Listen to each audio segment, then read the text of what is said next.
Check out how we built this cool metal and wood console table for our bathroom. We really like this unique architectural design. We started out by cutting all the shelves down to size so they'd all be equal. We did this with our miter saw and chopped them all down easily. Once we had those all cut, we ran a board through the table saw to make our legs. The easiest thing to do here is to cut a board to be the exact length of the legs that you want, then run them through the table saw so they're all exactly the same width and height. Once we had all of our table legs cut, we decided we wanted to inset them into the shelves. So by doing that, we traced the width of the legs into each corner of each of the shelves and cut those out with the scroll saw. Now everything's going to be flush and smooth on all sides of the table.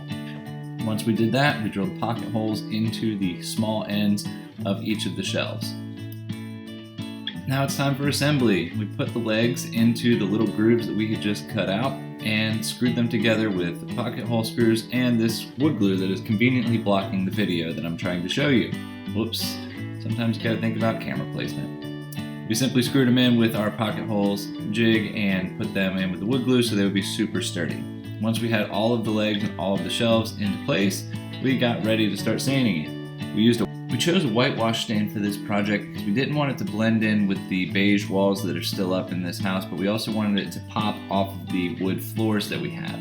We wanted to go with something a little bit darker, but it would have matched right in with the floor, so we went with a whitewash. Once everything was stained, we started to add the metal down rods. These were leftovers from pendant lights that we hung in our kitchen. We drilled holes completely through the top shelf of our board and then put glue into each of the holes.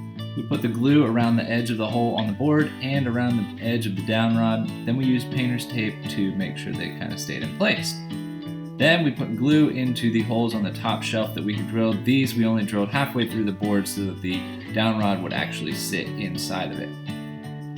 We put the entire contraption into the holes with the glue and put the down rods into the 4 holes.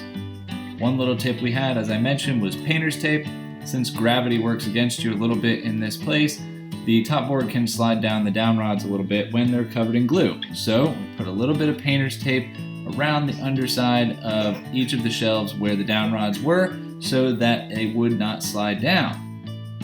Painter's tape comes off very easily, which makes it the best choice for something like this. We love how this table turned out. The interesting elements of the down rod metal going through the top of the table and the inset legs in the shelves make it look so interesting and unique for our guests. Follow along at Charleston Crafted for more about this project and other home DIY.